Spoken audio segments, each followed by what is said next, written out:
Hello, everyone. This is Robert from Book of Mormon Editions, where we discuss printings, publications, and various editions of the Book of Mormon. You'll see that this is a different format because I have a very nice guest on, Stephen Pinacker from Mormon Book Reviews. How are you doing? I'm doing great. I'm really excited about being on your program. I've been on a lot of big podcasts, but I'm just as excited about coming on yours as any of the others. Well, you've been on big podcasts, and I'm excited that you're on mine. So perfect. Once again, I do videos that does like audio over pictures, and so this is the first time that I've actually done a Zoom call. And you actually inspired me because you turned the tables on Rick Bennett from Gospel Tangents and did an interview of him. So shout out to your shirt on that. So good for you. And so I actually wanted to turn the tables, and as you've been interviewing other people, I actually wanted to interview you specifically around some editions of the Book of Mormon. So thanks for different light. So Cool. I'm um, I'm excited. I know that I'm not the most handsomest face, so um, the my audience will get to see me and say, yeah, that's a better format to just see pictures of the Book of Mormon in most of the such situations. You're great, dude. I don't sell yourself short, man.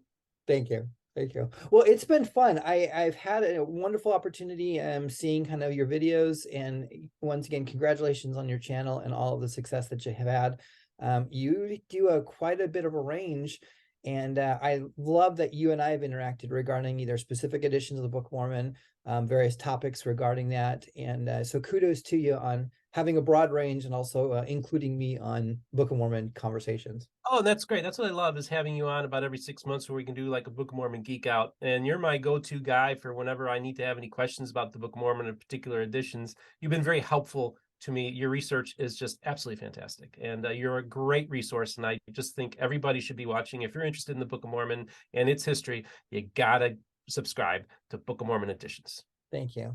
I wanted to spend just a little bit of time specifically talking about a very specific edition of the Book of Mormon.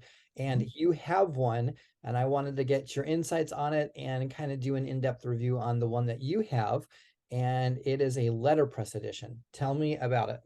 Okay, well, first of all, this is the clamshell that it came in. And I want to tell you, this is a very unique edition because there are only 750 made.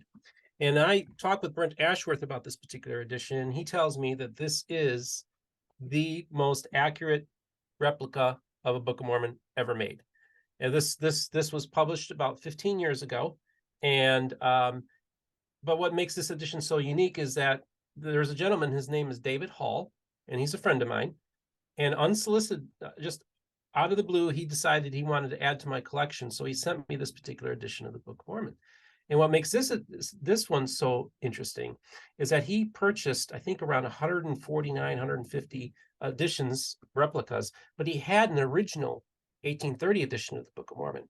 And so he had the publisher sew in, I say 4 pages, but it's actually 2 pages, but it's four, 1, 2, 3, 4, 2 pages from the original Book of Mormon. And I just want to tell everybody, I got page 116. So if you're wondering where it's at, I got page 116. We So I found have the pages. last 116 page. Exactly. So I got pages 115, 16, 17 through 18. So this is the only edition. This is what makes it so unique. There's only 149 of these. He does not sell them. He's not doing this to make money. What he's doing is he gifts these to people, and that's what makes it so cool. And so that actually, in one sense, this edition of the Book of Mormon is more rare than just about any edition with there's less than 150 copies available. Good. Congratulations to you on that. So two things. David Hall, if anybody searches, David Hall was remembered as the real estate developer, and he tried to do a real estate development in East Coast, and he's done a couple of different projects and things like that. So his name is known in the internet for various projects, and so he commissioned the insert of those pages from the original 1830 that he had. Yeah, and it's interesting because he was actually trying to build the city of Zion in Vermont, Mm-hmm. and using the plats from when they laid out at Kirtland. So he's an interesting man. He's an original thinker, and his company is dedicated towards maximizing space. I recommend watch Gospel Tangent's interview of David Hall, and he Okay. gives the history of his company, and he's just an original thinker, and a lot of what he does is inspired by the Book of Mormon and the Doctrines and Covenants. So the notes that I read was that David Hall commissioned that project right when they were actually making this particular volume. And so that volume, he said, hey, I've got an 1830. Here's 2 pages per book, or 2 sheets per book. And he had the producers or the publishers pin in 2 sheets of it. So congratulations. Yeah. Good for you. Well, and then actually, I want to share a couple more things that just because we're about collectors and stuff, is that it also included this little thing out here. This gives the issue number. So this is number 344. Okay. And then on the back of this, I actually have, and this was cool because then it says it verifies, it has the names of the publishers, 344 of 750. And then I like this one, makes it unique too, because it says to Stephen Pinecker from David Hall. And these are the 3 names, I guess, publishers or people that were involved in it. So this is all very authentic. This is the provenance on this is rock solid. Congratulations. So the other thing is, while we're doing this and after in post productions, I'm going to kind of superimpose a couple of pictures that you sent me. So we got some clarity on that as well. I was really interested in the making of this particular edition because in the turn of the century, they said, what would it take to make an edition of the Book of Mormon in nowadays? And so they actually went to a paper manufacturer and said, here's an 1830 edition of the Book of Mormon. Can you analyze the paper to give us a replica of this paper? So the paper maker said, yeah, I can do it. It's old school style paper. I can make it. So they actually had sheets of paper made. They went to a bookbinder and said, hey, this is an 1830 book. What is the leather? They knew what the leather was, but can you replicate the leather? And then they said, okay, the stitching, can you replicate the stitching? And then the black sticker here, can you replicate that? And then the gold labeling on this was hand done on that. And so they said, what does it take in order to make one edition of the Book of Mormon? And then they said, let's make a commission on it. So it was extremely labor intensive. So you had mentioned that somebody had said this is kind of the most accurate book or accurate replica. Yeah, Brent Ashworth said he's actually had 2 come through his store. And I just assumed he would have been one of those who've been gifted, but even he didn't get one. So I'm like, wow, I'm in rare air here. But yeah, him and I talked about it when he came and I visited him at his son's place in Sarasota, just down the road from where I live. And we talked about that edition, and he was like, yeah, this is the best. As far as he's concerned, that is the best replica ever made. Yeah. So going through it, what was interesting is a lot of people know this one, and this is the 1970s Herald House. Yeah. And so the Herald House made this, but you can see it was mass produced. The spine was just normal, if you will, but it's kind of hard copy. And then going through it saying, let's make a real one. That would be amazing. The other thing is, have you seen this one? It's the Palmyra. It's got a little slip sheet on it. It's the Palmyra replica. These are the I've go ahead. No, I have seen that edition. I don't have it. I would like to get my hands on one of those, but yeah, I have seen that edition.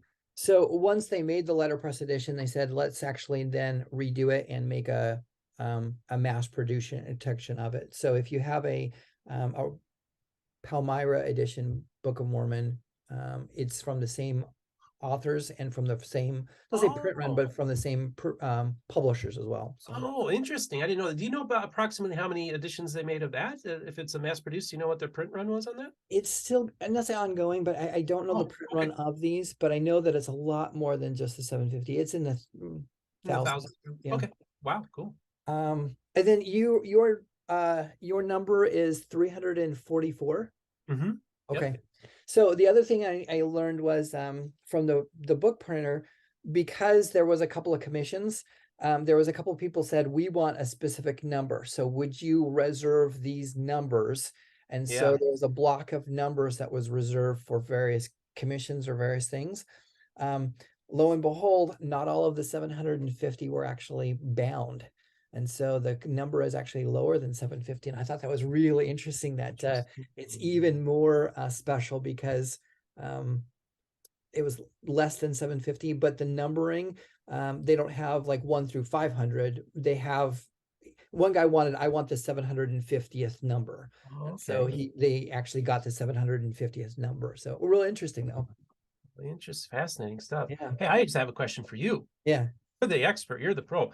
No, Does it? you've got the book. So I was wondering, like the value of particular books. Like, and again, I'm not trying to say because I'm Steve Pinegar or anything like that, but the fact that this particular edition now is shown to be in my possession.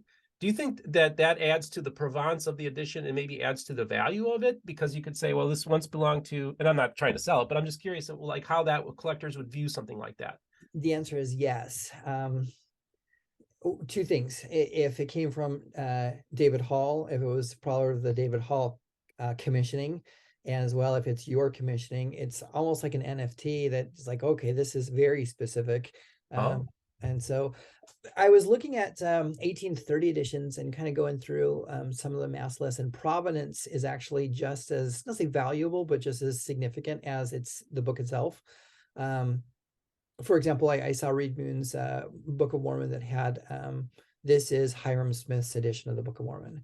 And so Yeah, that's a provenance, great. and then Yeah. if it goes through Reed Moon and you've got the stories behind it, yeah, everyone will loves a book that has provenance. So Stephen Pineapker's book from David Hall's commission is a unique one, and most definitely one of a kind now. That's awesome. Yeah. So you have page 115, 116, 17, and 18. Have you actually read those pages? I think yeah, I did when I first got it, but I it's been so long. Yeah, that's great. Let's I let's wanted just. to get your feedback, and the reason why I like you rather than rather than just like reviewing this from pictures and an audio over, if anybody goes to 115, 116 of a replica 1830 edition of the Book of Mormon, it's the story about Nephi's writing, and he says, I'm going to have this new book or new set of scriptures out, and a lot of people are not going to like it. And the phrase is people are going to say, the Gentiles are going to say, a Bible, we've got a Of Bible. course, We don't need any more Bible because we've got this one already. and I'm a Gentile. So I wanted to ask your opinion. What do you think about having that book that has that phrase in your book? Oh, that is so awesome. It's so funny because I talk about I've done this presentation called A Protestant Defense of the Book of Mormon, and I actually haven't addressed that particular thing in my presentation, but it's still a work in progress. And so I'm going to talk about that because, I just tell people, the Book of Mormon anticipates the criticism that is going to be leveled against it, right?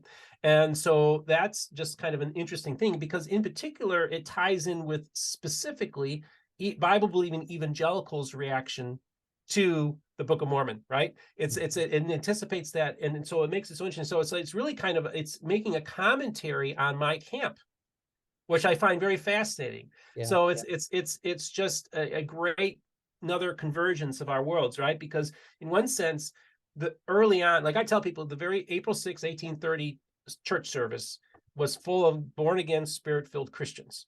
It was probably one of the most Christian services in America. And so they're all believers, and they're all Bible believers. That's the key thing. They all believe in the Bible. And this is the thing, like, because there are Christians who are like, well, if they read the Bible, they wouldn't join these groups and blah, blah, blah. And it's like, no. The reason why they joined the Church of Christ was because they were Bible believers, because they believed the Bible and had a thorough knowledge of the Bible. It wasn't a lack of knowledge, it was a thorough knowledge. So I think that's the great stereotype, that these were ignorant people. No, they knew their Bible from cover to cover. I love that coming from you. Thank you for the clarity, and thank you for the ideas around that. That's awesome. Yeah. Well, congratulations. The last thing as well is on that one, if you can show the pages, one thing that I didn't know until, not so recently, but while I was doing this project, is that the 1830 edition had robin egg blue speckling. Yes. It's the speckling, it's the splotches on on the paper. And so because of it, I never knew that. And those were actually hand done by Brian Crockett himself as well. He said that he hand speckled all of them. So did Grandin hand speckle them too? What was the point of the blue speckling? Grandin hand speckled those as well. And I think back then, or as well onward, I have to talk to a librarian, but I would imagine that it would be a camouflage for blemishes and camouflage for dirt marks. Oh, But if it's already dirty or things like that, then it's not a big problem if you have like a grease smudge or something like that. So, oh, interesting. Huh. or or decoration. So I'll have to research that a little bit. Why did they speckle? I know that they had like gilded, the gilded pages on scriptures. Same thing that there's also even like artwork that they hand paint on a artwork on the large volumes to make it just a little decorative image. But it's a good question. I'm not sure the reason. If anyone, how about this? If anyone knows this, comment down below, right? Yeah, exactly. And I just want to thank you for the great job and the resource that your channel is. I've learned so much about different editions of the Book of Mormon. It's really informed me, thus informing the channel. And I also want to thank David Hall for gifting this volume to me. It's a real privilege that I have for your friendship, and I just want to thank you so much for doing that, sending that to me. It was a real pleasant surprise. Yay, thank you. Interlaced between this video, I am going to do a traditional video on the Letterpress Edition, as well as I've got some information on where some of the other pages came from, your David Hall commission, as well as some of the other pages. And so this is going to be a multi-step sets of videos. But we're I'm doing looking forward this to it. right around the holidays, so I wanted to wish you Merry Christmas and Happy Holidays and Happy New Year too. Same to you, dude. It's always a pleasure. You're so awesome to have. I love having you on my program, and thanks for giving me. I'm honored to be on your show. So thank you. Yeah, thank you. That being said, we'll wrap it up. And I always usually say if anybody has a special or unique edition of the Book of Mormon, feel free to contact me. My email address is bomeditions@gmail.com. Do you want to give a shout out one more time regarding how people can either find you or your YouTube channel? Okay, so basically, just it's YouTube/Mormon Book Reviews. Yeah, Mormon Book Reviews, and then I'm primarily a YouTuber, but I also do have a podcast format. So I'm on the major podcast formats. Although we're a little behind, we're trying to get caught up on that. My focus has been primarily on the YouTube channel. Also, I have a website called MormonBookReviews.com, and actually has a merch store on it too, but also links to the channel and the podcast as well. And also I'm on Facebook. So if you just want to friend request me, Stephen Pinecker on Facebook as well. I use Facebook as a means of communicating with my viewers as well. Very good. Thanks so much. We'll talk to you later. See ya.